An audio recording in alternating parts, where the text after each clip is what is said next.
It was 109 in that performance, and has been a champion that he's played a whole lot.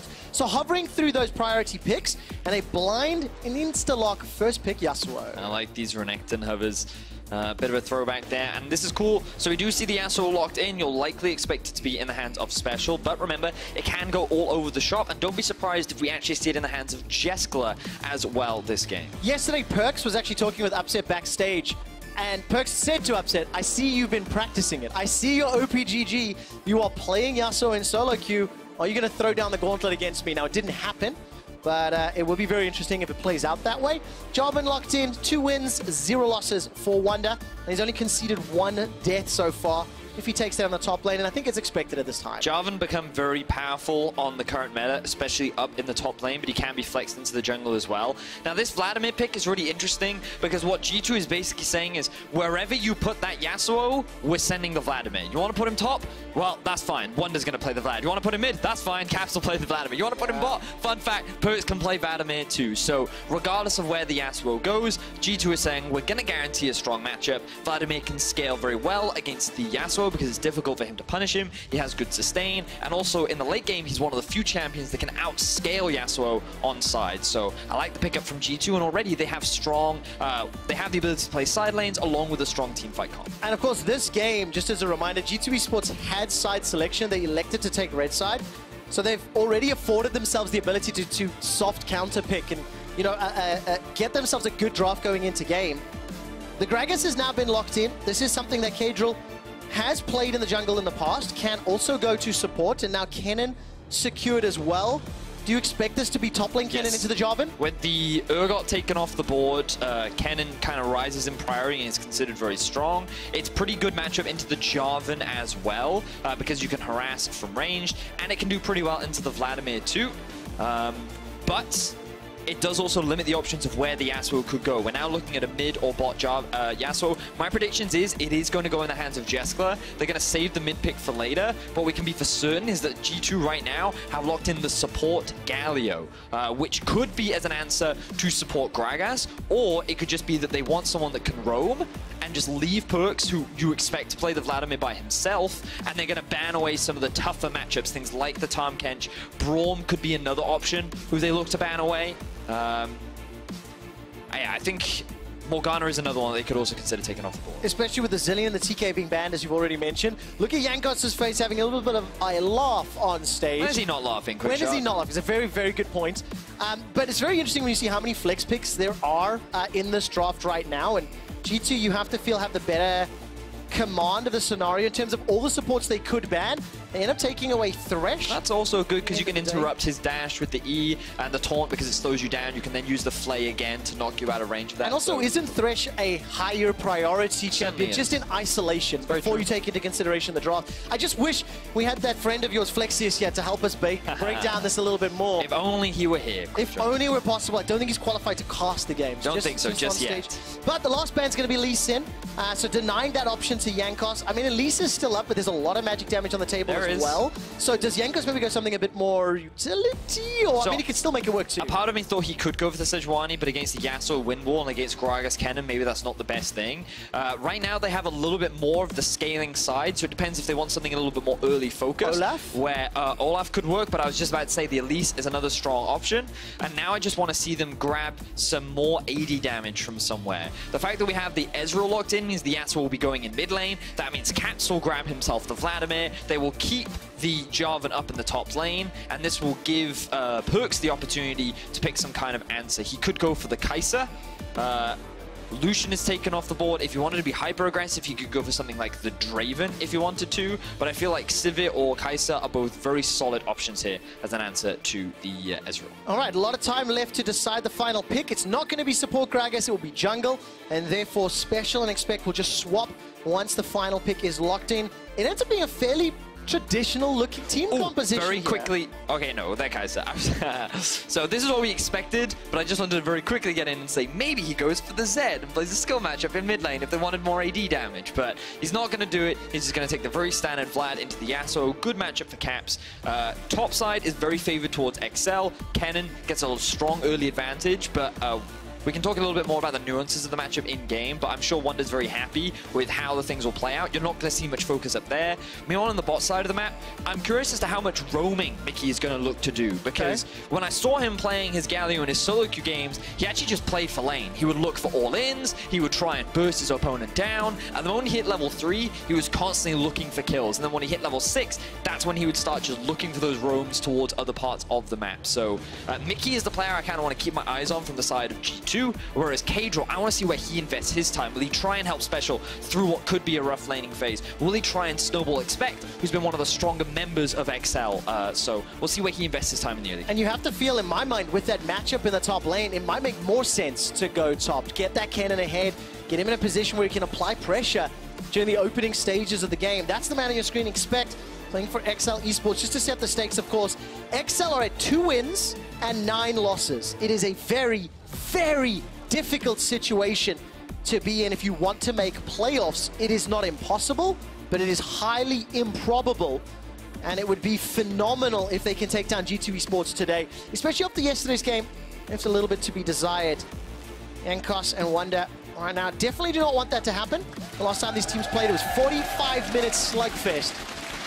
Exile looked pretty good. So anyways, ladies and gentlemen, put your hands together as we load up onto the riff for week 6, day 2, as Exile Esports want to once again reclaim some of that challenger status that they had from some of the stronger games earlier in the split.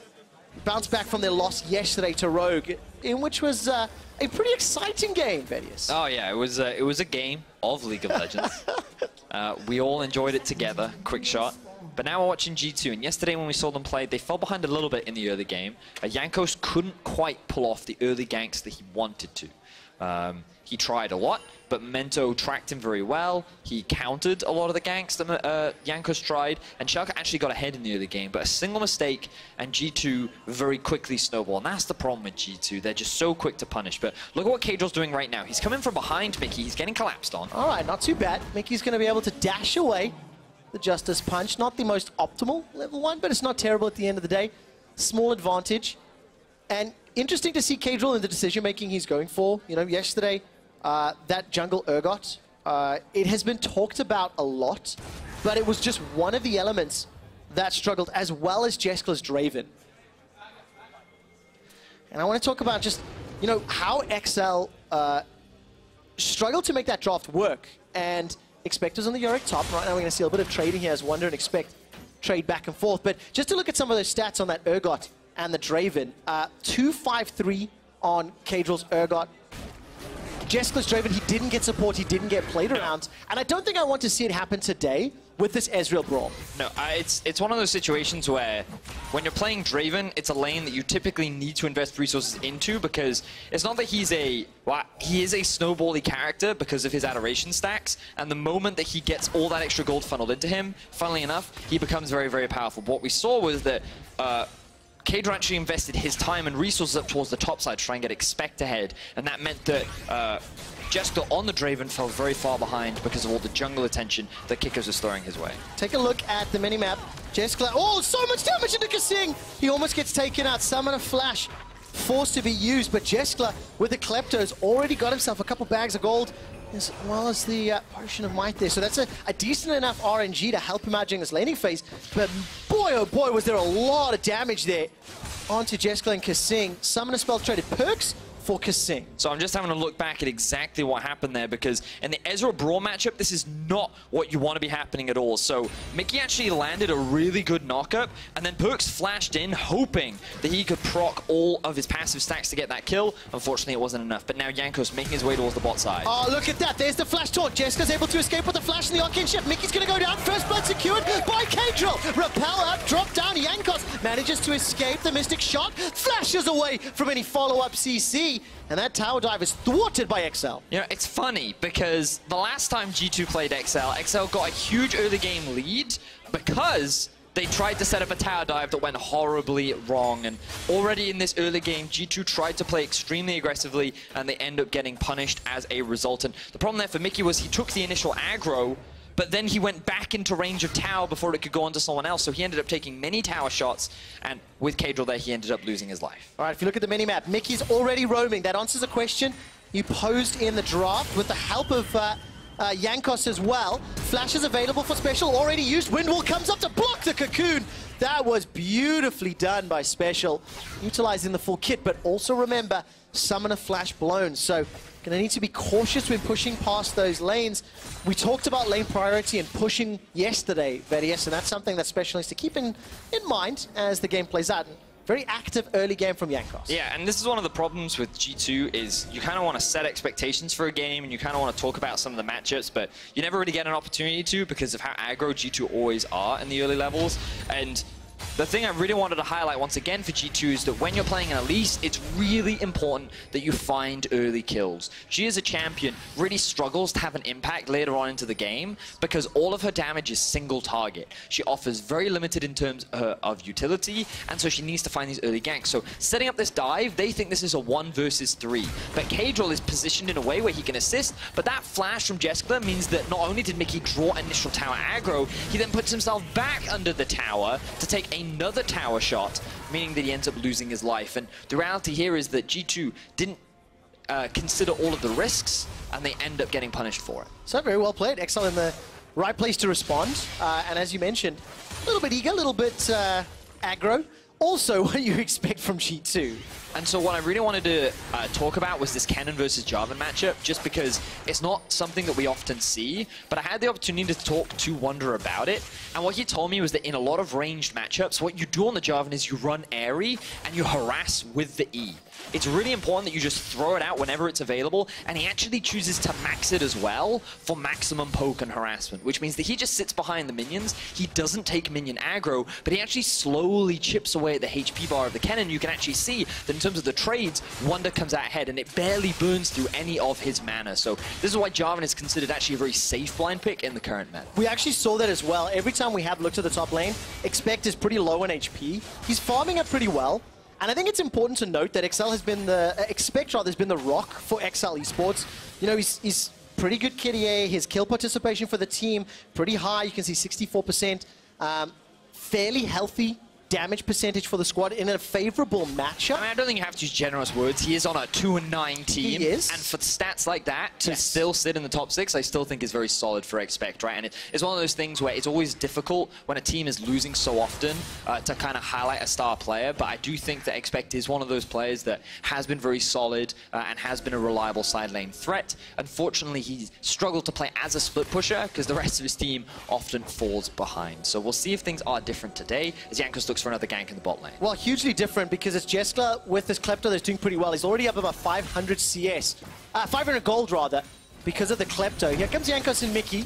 No flashes available. Arcane Shift already used. Cocoon finds its target, and that looked all too easy. You remember all of that action earlier. It's kaSing's job to body block for you, not the other way around. But it felt like Jeskla was like, kaSing, I can't let you lose your life today. I will sacrifice myself. And he paths back into the cocoon, and kaSing walks away with his life. So that goal difference you were just talking about, quick shot, that's now going to fall behind as G2 find themselves another kill. Yeah, you can see those bags of gold on the Klepto Ezreal, still giving him a 300 CS, 300 gold advantage. Stop saying CS, Trevor. 300 gold advantage over Perks. But look at these tower plates going down. This is going to help out a lot. G2 have already closed that gold lead. That's 2 plates just about to drop. And you know, Jankos and Mickey, they're not done yet. Jeskla's flash is a few seconds away, and they might fancy themselves another shot. Not this time round, gonna back away. Meanwhile, Caedrel on the top side of the map recognizes where the jungler is.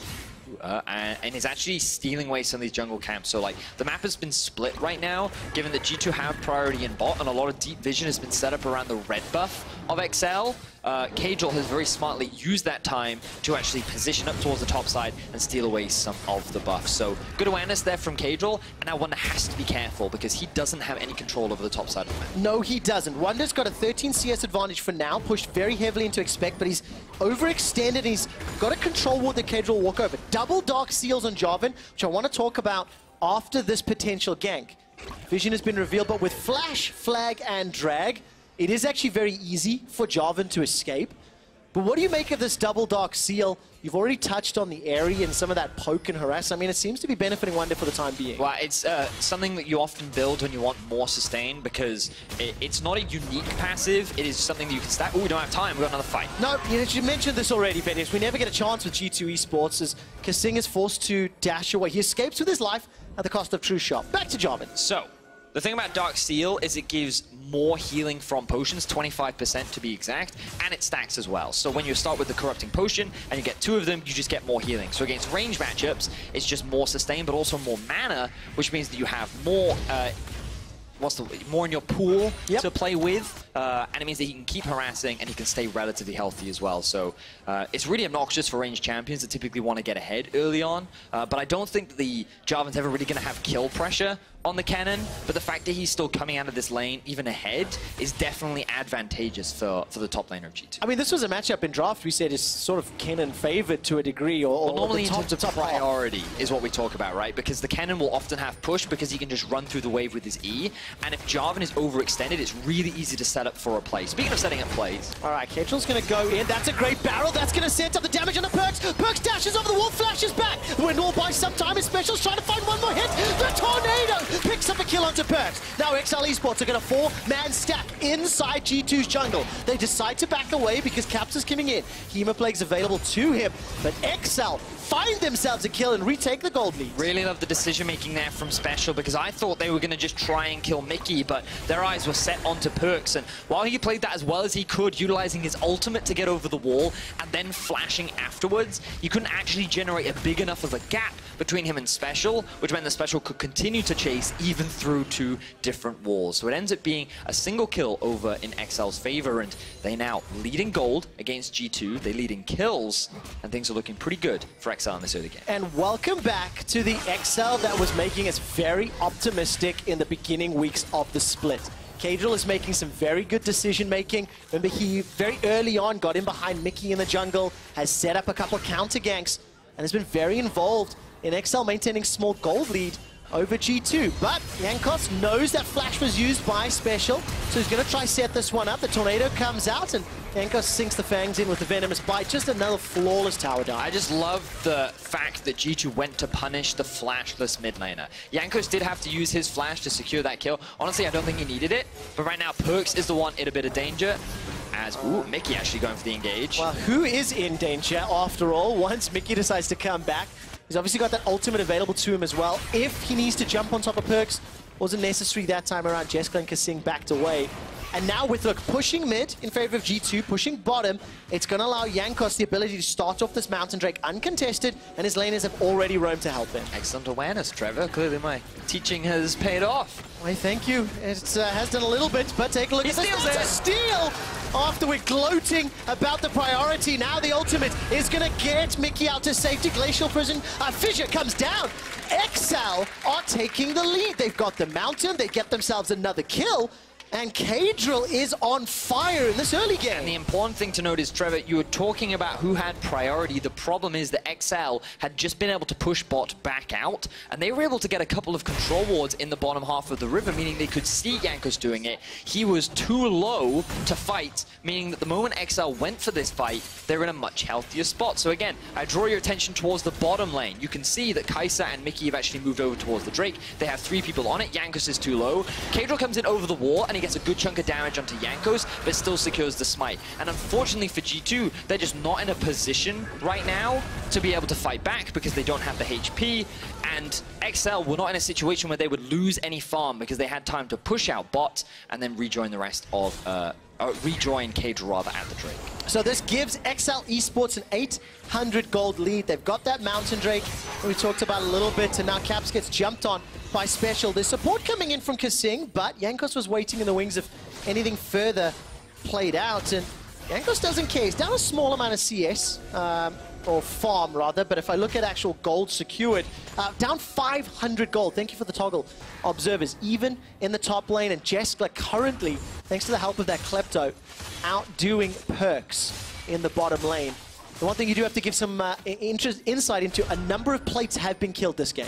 Oh, they certainly have, and that's why G2 is maintaining the goal. Caps on a 1v3. All right, it's going to need to use that W to buy some time. Flash is available to him. There's the dash from the Proto Belt. The barrel comes out, and the Hemoplague heal manages to get a couple of oohs from Berlin. Wunder and Jankos, if a Cocoon and a Cataclysm connects, there's the possibility for damage. Wunder, I didn't see what interrupted him there. May have been a Gragas barrel, I didn't quite see. He sort of like bopped in the air. Yeah, that was a little weird. Wasn't able to find the Cataclysm to maybe put some of the damage down. But again, Exile currently trading blow for blow. And do you know what this reminds me of? What does it remind you of? This reminds me of the Schalke game yesterday, where it felt so even and so close. But one mistake from Schalke then allowed G2 to quite literally steamroll the game from an even state to winning 8 minutes later. Oh, so it was actually the Yasuo Q that interrupted him. Just the last edge, as he was jumping over the wall, the Yasuo Q interrupted. So that's what it was. To answer your question, quick shot. Now, the thing is about G2's comp. Kai'Sa, she scales pretty well. Yep. She's going to go for the Infinity Edge first, pick up the Runans normally. Some go for Rage Blade. Others even go for Rapid Fire Cannon. I personally think Rage Blade is the best third item. But then same for the Vladimir, you have Proto Belt, he'll go into Spellbinder, and then he can go into kind of whatever he wants. He can go Oblivion Orb, he can go Death Cap if he's doing really well, he can get Zhonya's as well. A lot of flexibility, but both Vladimir and Kai'Sa, a lot of scaling value in the later game. And Jarvan, he's only going to get tanky, he's only going to get stronger as the game goes on. But the same can be said for Exile. Ezreal, really strong at 3 items, especially once he's completed both of his mana items. The Yasuo, once he gets his Infinity Edge plus the Zeal item, he's looking good. And so ultimately, both teams actually have pretty good scaling, so it's about who makes fewer mistakes. Well, right now, Caedrel made a small mistake. Had no ultimate available, did not interrupt the Rift Herald. So that means G2 get a reply tower in the mid lane, because Jeskla and kaSing were able to take a tower the first of the game in the bottom lane. Perkz fancies himself a miner because he's picked up 2 pickaxes. He's going farming, another tower falls. So G2 Esports are in control of the situation. Expected Wunder trading. I was waiting to see if ultimates got thrown down.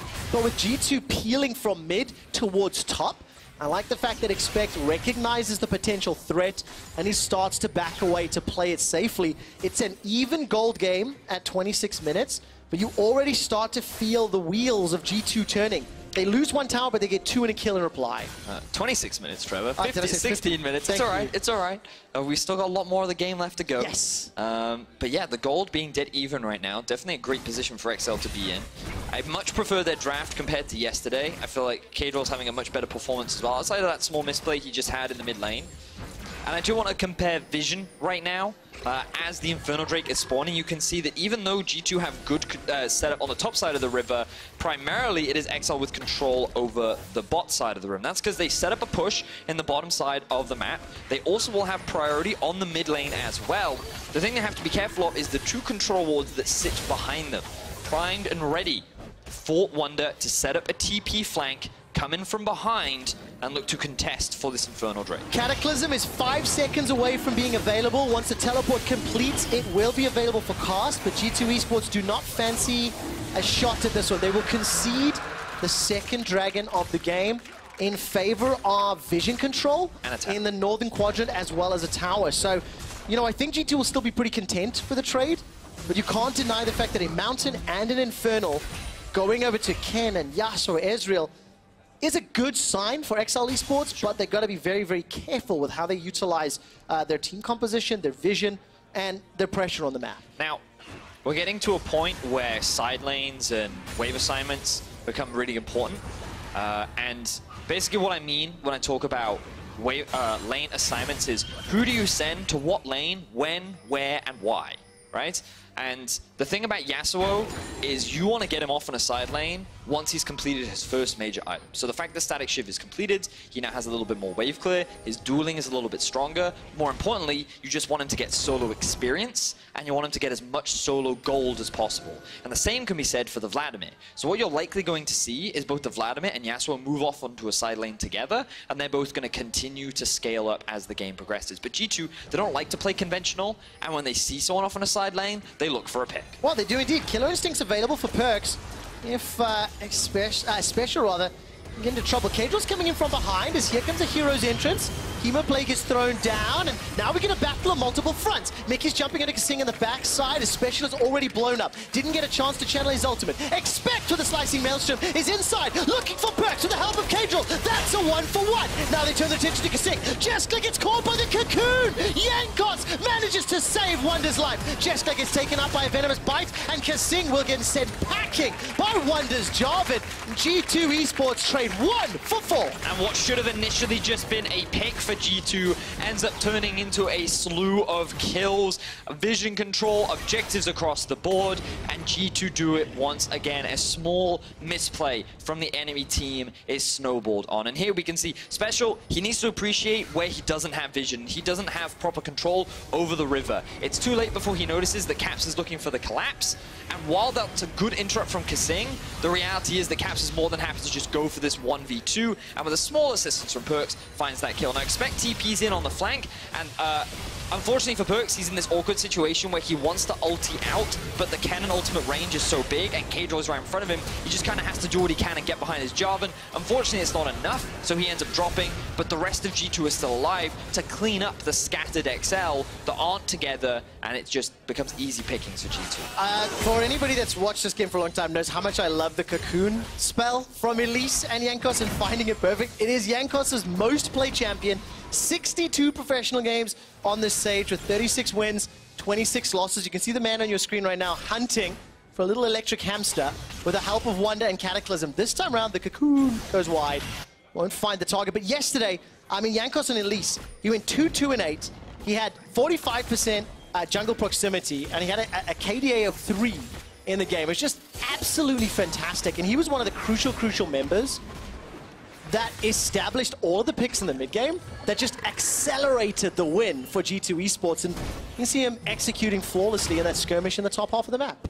Yeah, I like the way he's been playing so far. I've been generally impressed with Jankos. Now that is no E available on Jeskla. No, not yet. Perks. Press R, press R, press R, presses R! Jumps onto Jeskla. There's a reply from kaSing. Knows the Fisher comes out. Stopwatch buys some time. Caedrel goes golden as well, and I think this is problematic for Exile's jungler. Jankos once again picks up the kill.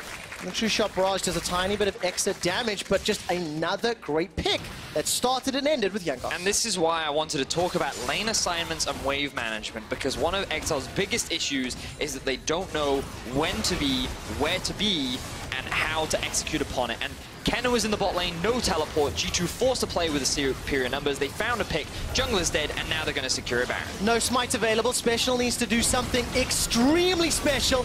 Not going to be able to either. Very good zoning from Mickey and from Caps.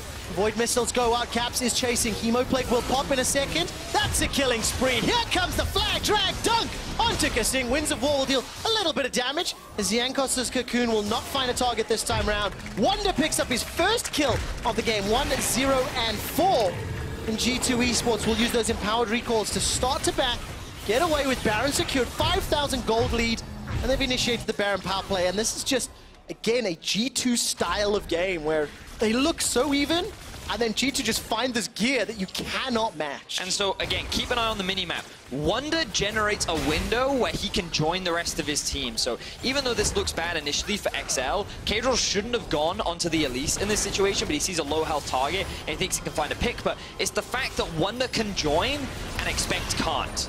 And this is what Exile end up getting punished on. The fact that they don't have the rest of their team to force a substantial fight means they end up getting caught off and they end up losing the Baron. And it's just the difference in experience, understanding, and that's why G2 is able to find a big objective there. Now, of course, G2, very heavy favorites in this game. Volatile Spiderling goes out. Jankos gets the cocoon as well, sinks in the fangs. Venomous Bite chasing down. Solo kill to Jankos! Easily picked up. But take a look at that. Runic Echoes, Oblivion Orb, as well as the Hourglass. That is a lot of AP damage. And Special just gets eaten alive. Yep, Jankos is very strong at this point in the game. We talked about how the Elise needs to get ahead in the early game, and so far Jankos has done a great job at level 13. Right now, 2 levels above Caedrel, finding a solo kill onto Special. It's very unfortunate. Oh, we even have the pip of it as well.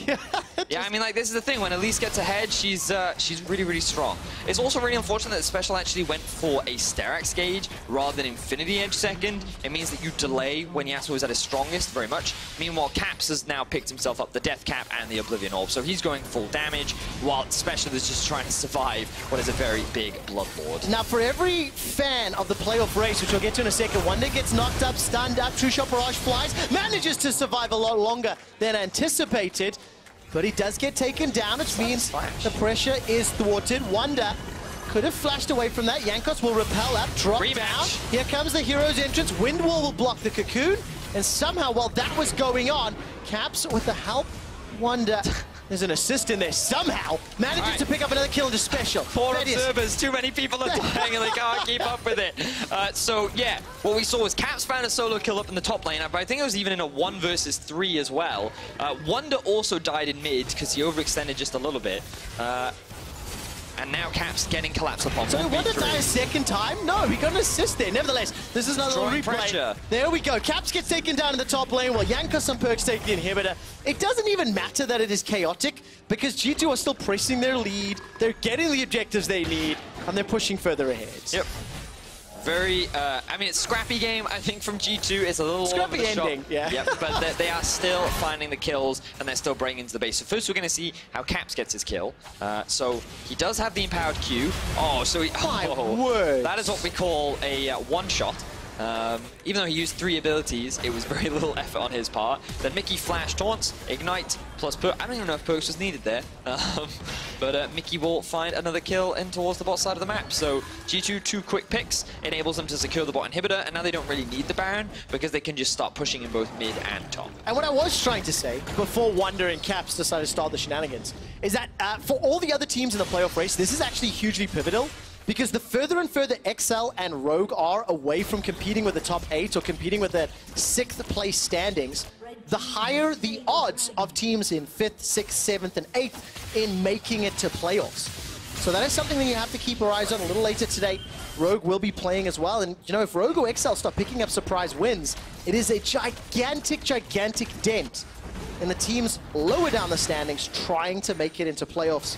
G2's not one of those teams because they've got a healthy lead up at the top of the table and looking pretty safe right now for one of those top 2 spots and that seat to Rotterdam. Yeah, I'm just kind of doing some off the top of my head maths, and I think G2 is very close to just locking a playoff spot because of the number of wins that everyone else has below them. But I'll get stats to confirm that. We can check after the game. But the reality is, Exile have their backs against the wall. There is very little that they can do. Unless they find some kind of miracle wombo combo, they're not going to turn this around. Well, there's a wombo. It's not much of a combo, though, as everybody on Exile is split up and interrupted. The Hourglass, as well as a stopwatch, bought some time. Wunder manages to get a dunk down and a drag out. Knocked up into the air. Perks is being dove on by Special. No Infinity Edge means not enough damage, means Special does not have what is necessary to take down Perks. Wunder will run him down sooner or later with the help of Mickey stepping in as well. It ends up being 2 quick kills for G2 Esports. They did not need the Baron to push in, as you rightly called, Vedius.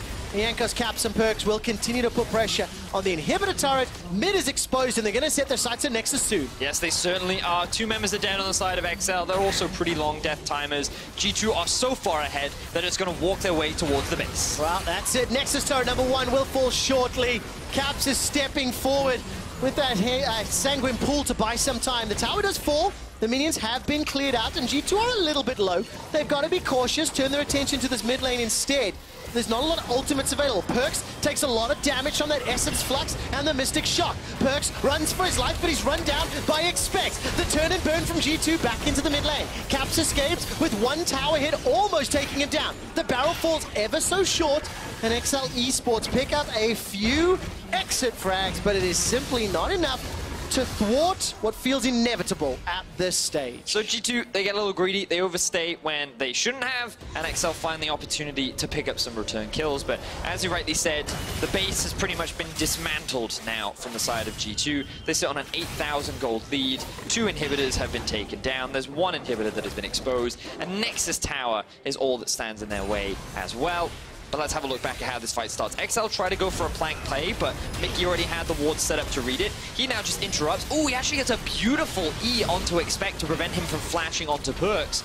And the fact that he couldn't dive onto the backline means that he ends up dropping immediately.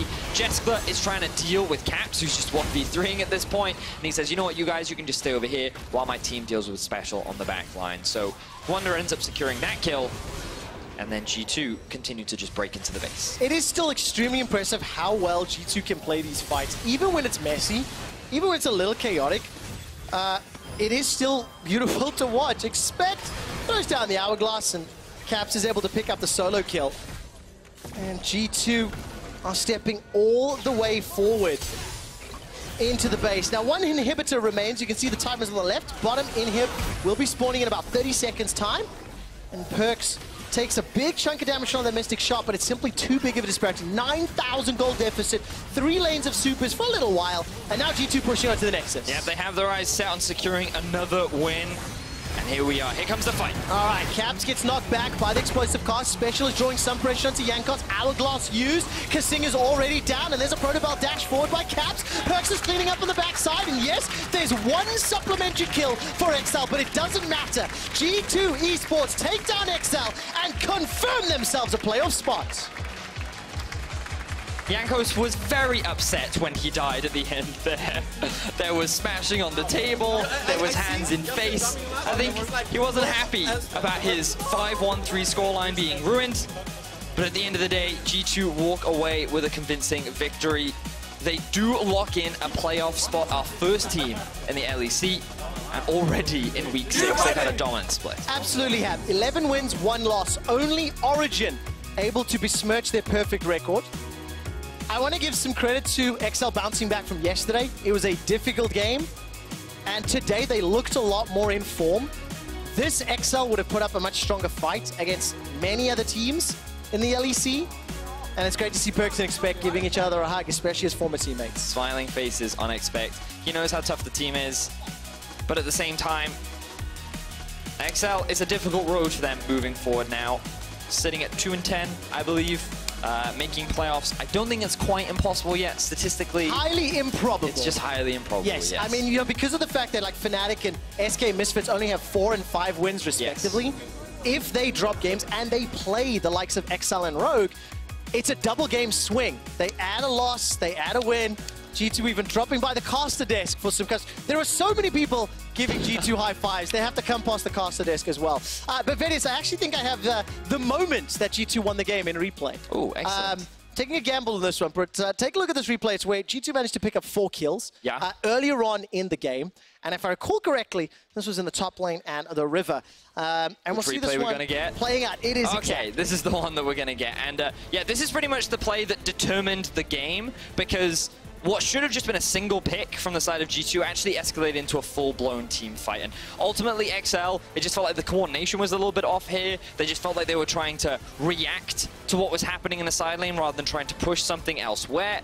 And they end up immediately getting punished for it. And it just kind of goes to show that G2 are a team that the moment you make a small mistake, they immediately punish you. It reminds me of the Moscow 5 days where, you know, they'll take a hand. You think they'll take a hand? Finger and they'll take your arm. Yeah, exactly that. And that's very much what G2 have demonstrated here today. Take a look at that goal disparity. 2 things I also liked itemization-wise. It is very micro points, but the double dark seal for Jarvan in the top lane, really working out with the Airy as far as his keystone is concerned. Very gold efficient. You know, I think they sell for like 250-ish, buy for 350. Also the double pickaxe BF sword from